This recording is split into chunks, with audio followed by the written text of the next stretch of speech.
This is the 23rd of December of 2020. And this study is on the book of Esther. First, we're going to pray. Father, in the name of Jesus Christ, I ask you to bless everyone within the sound of my voice. I ask you to only send forth your message in this study here. Anoint my eyes and my understanding and my speech, Father, that only your word goes out. And please keep it quiet outside and cool and quiet inside in Jesus' name. Like I said, this is the book of Esther, and I don't know how many videos I'm going to do to represent the book of Esther, but we'll see. Now, it came to pass in the days of Ahasuerus. This was Ahasuerus, which reigned from India even unto Ethiopia, over 127 provinces, that in those days when the king of Ahasuerus sat on the throne of his kingdom, which was in Shushan, the palace, in the 3rd year of his reign, he made a feast unto all his princes and his servants. And the power of Persia and Media, the nobles and princes of the provinces, being before him. Then he showed the riches of his glorious kingdom and the honor of his excellent majesty many days, even as 180 days. And when these days were expired, the king made a feast unto all the people that were present in Shushan the palace, both unto great and small, 7 days in the court of the garden of the king's palace, where were white, green, and blue hangings fastened with cords of fine linen and purple to silver rings and pillars of marble. The beds were of gold and silver upon a pavement, and of red and blue and white and black marble. And they gave them drink in vessels of gold, the vessels being diverse one from another, and royal wine in abundance according to the state of the king. And the drinking was according to the law, none did compel. For so the king had appointed to all the officials of his house that they should do according to every man's pleasure. Also Vashti the queen made a feast for the women in the royal house which belonged to King Ahasuerus. On the 7th day, when the heart of the king was merry with wine, he commanded Mehum, Bisna, Harbona, Bigtha, and Abagatha, Zetar, and Carcass, the 7 chamberlains that served in the presence of Ahasuerus the king, to bring Vashti the queen before the king with the crown royal, to show the people and the princess her beauty, for she was fair to look on. But the queen Vashti refused to come at the king's commandment by his chamberlains. Therefore the king, very wroth, and his anger burned in him. Then the king said to the wise men which knew the times, for so he was the king's manner toward all that knew the law and judgment. And the next unto him was Karshina, Shethar, Admatha, Tarish, Mears, Marsina, and Memucan, the 7 princes of Persia and Media, which saw the king's face, and which sat at the first in the kingdom. What shall we do unto the queen Vashti according to the law? Because she has not performed the commandment of the king Ahasuerus by the chamberlains. And Memucan answered before the king and the princes, Vashti queen has not done wrong to the king only, but also to the princes, and to all the people that are in the province of the king Ahasuerus.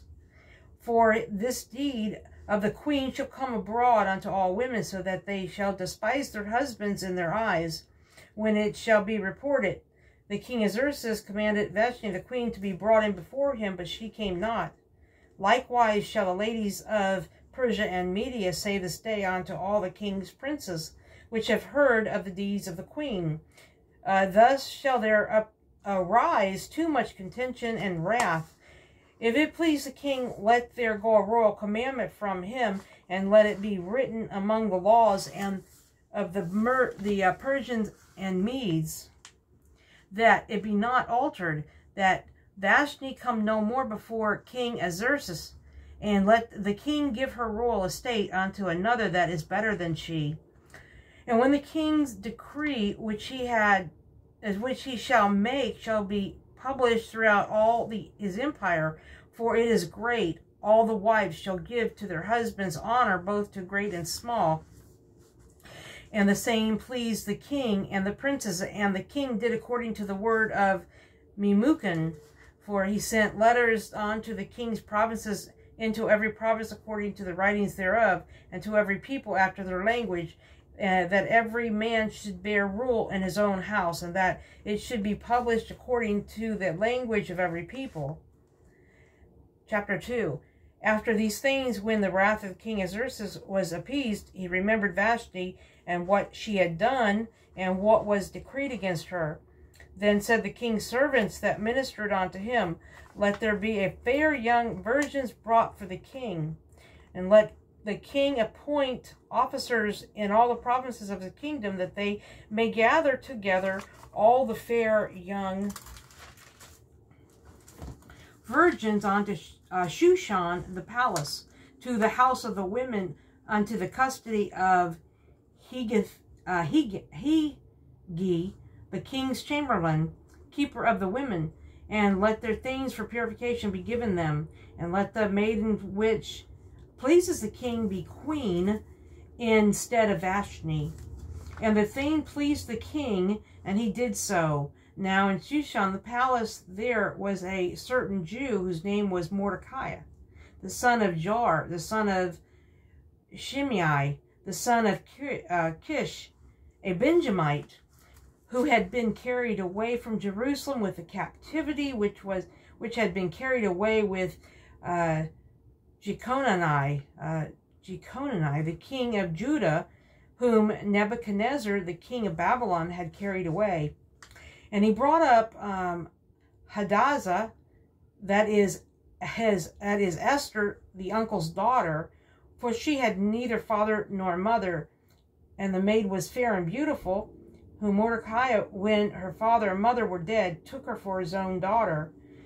So it came to pass, when the king's commandment and his decree was heard, and when many maidens were gathered together unto Shushan the palace, to the custody of Hegi, that Esther was brought also unto the king's house, to the custody of Hegi, keeper of the women.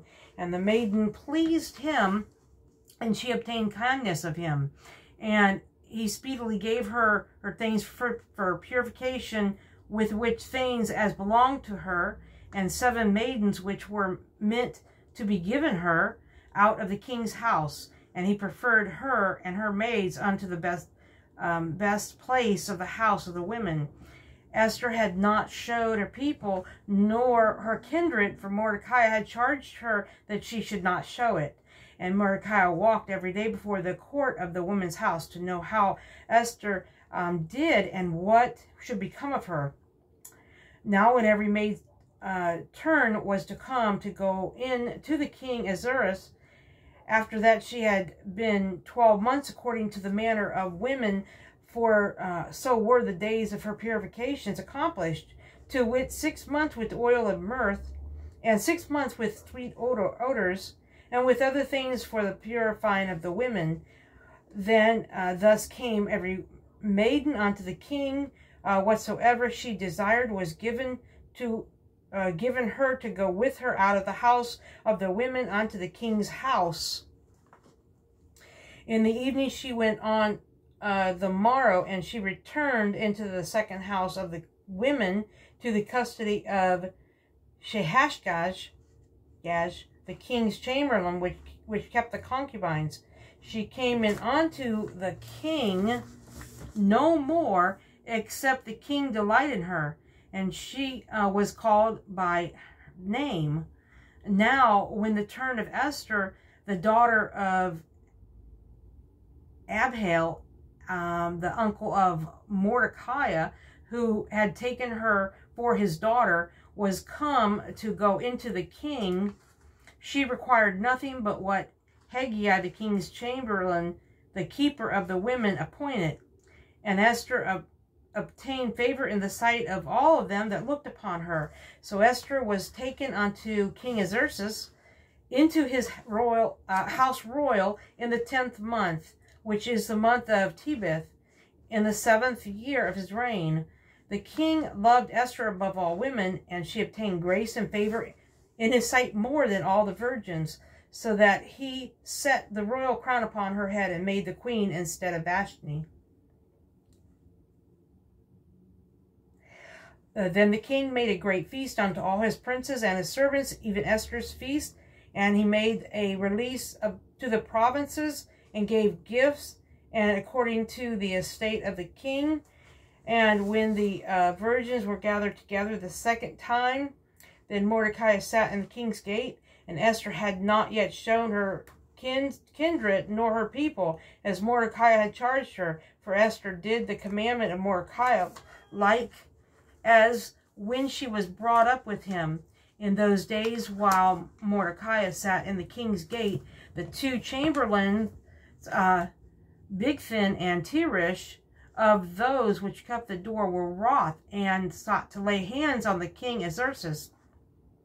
And the king was known to, and the thing was known to Mordecai, who told it unto Esther the queen. And Esther certified the king thereof in Mordecai's name.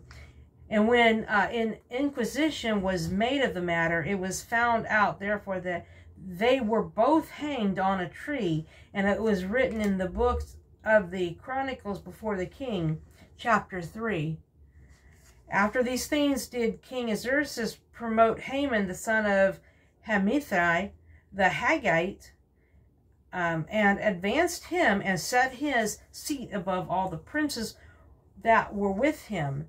And all the king's servants that were in the king's gate bowed and reverenced Haman, for the king had so commanded concerning him. But Mordecai bowed not, nor did him reverence. Then the king's servants which were in the king's gate said unto Mordecai, Why transgressest thou the king's commandments? Why, as he now came to pass when they spake daily unto him, and he hearkened not unto them, that they told Haman to see whether Mordecai's matters would stand, for he had told them that he was a Jew.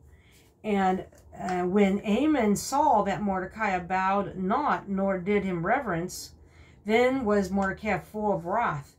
And he thought scorn to lay hands on Mordecai alone, for they had showed him the people of Mordecai.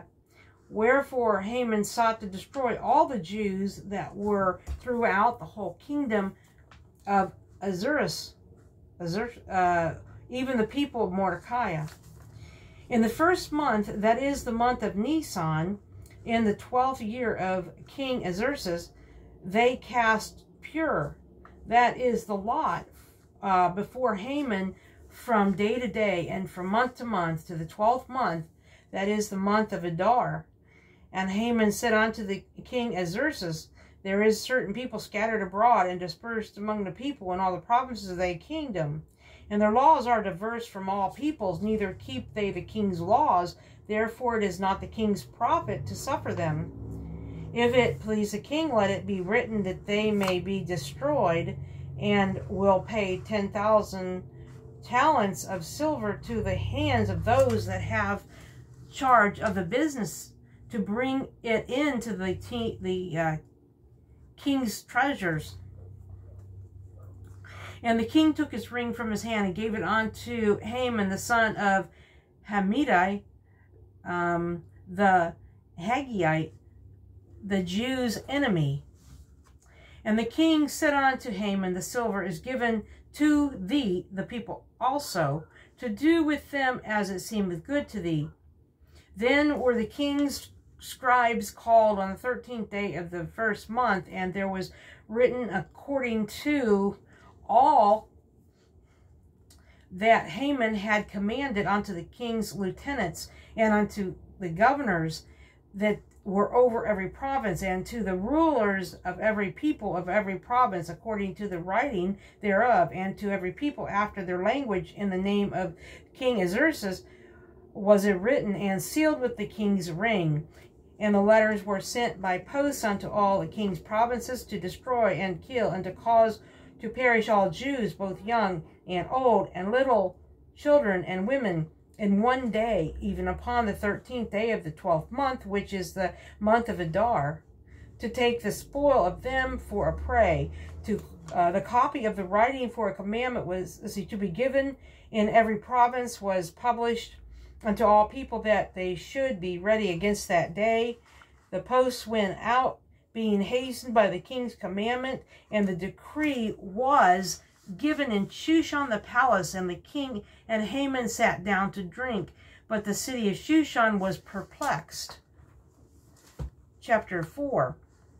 When Mordecai perceived all that was done, Mordecai rent his clothes and put on sackcloth with ashes, and went out into the midst of the city, and cried with a loud voice and a bitter cry. And it came before the king's gate, for none might enter into the king's gate clothed with sackcloth.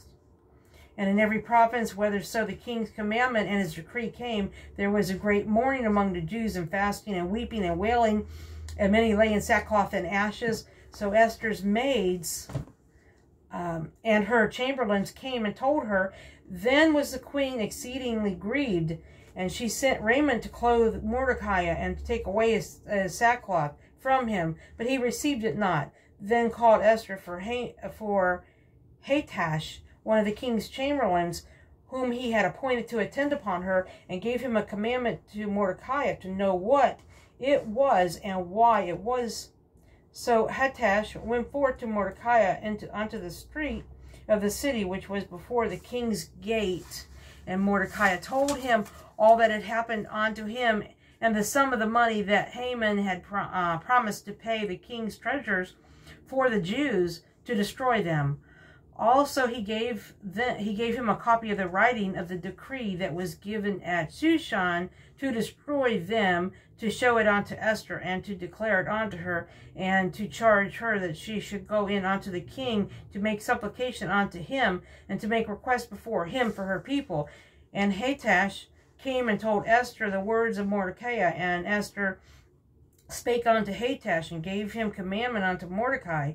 All the king's servants and the people of the king's province do know that whosoever, whether man or woman, shall come unto the king into the inner court, who is not called, there is one law but his, to put him to death, except such a whom the king shall hold out the golden scepter, that he may live.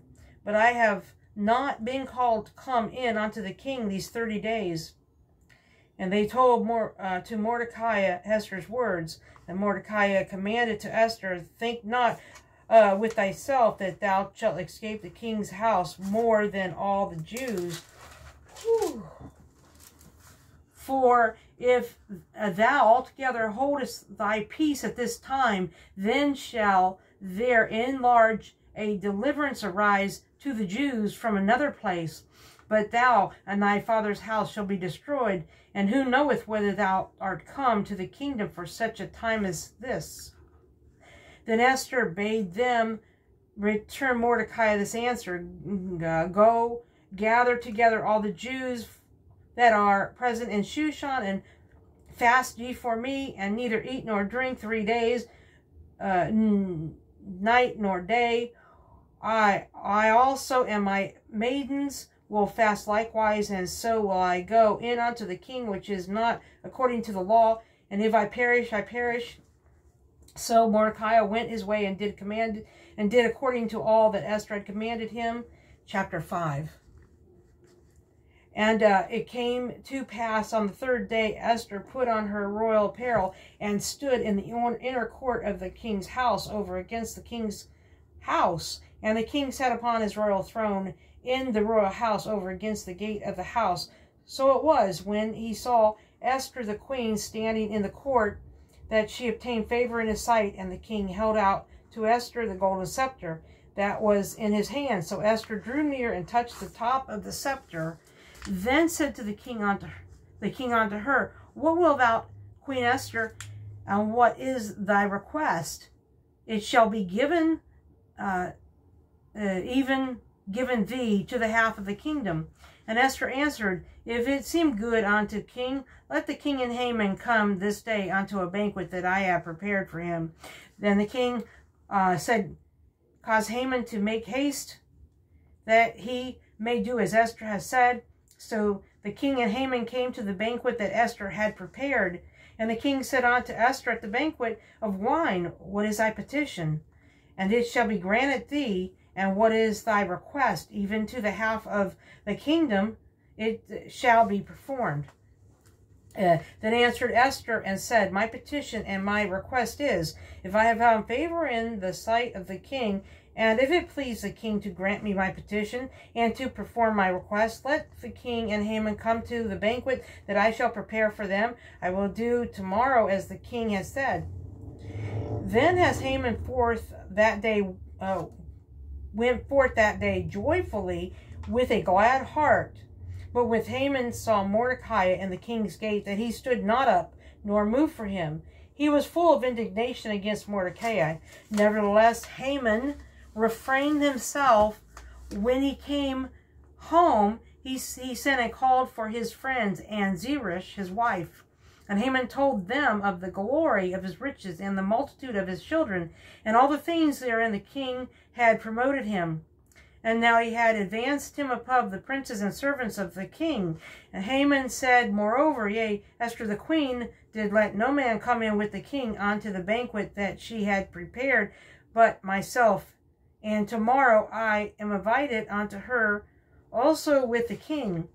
Yet all this availeth me nothing, so as long as I see Mordecai the Jew sitting at the king's gate. Then said Zeresh, his wife, and all his friends unto him, Let the gallows be made of 50 cubits high, and tomorrow speak thou unto the king that Mordecai may be hanged thereon.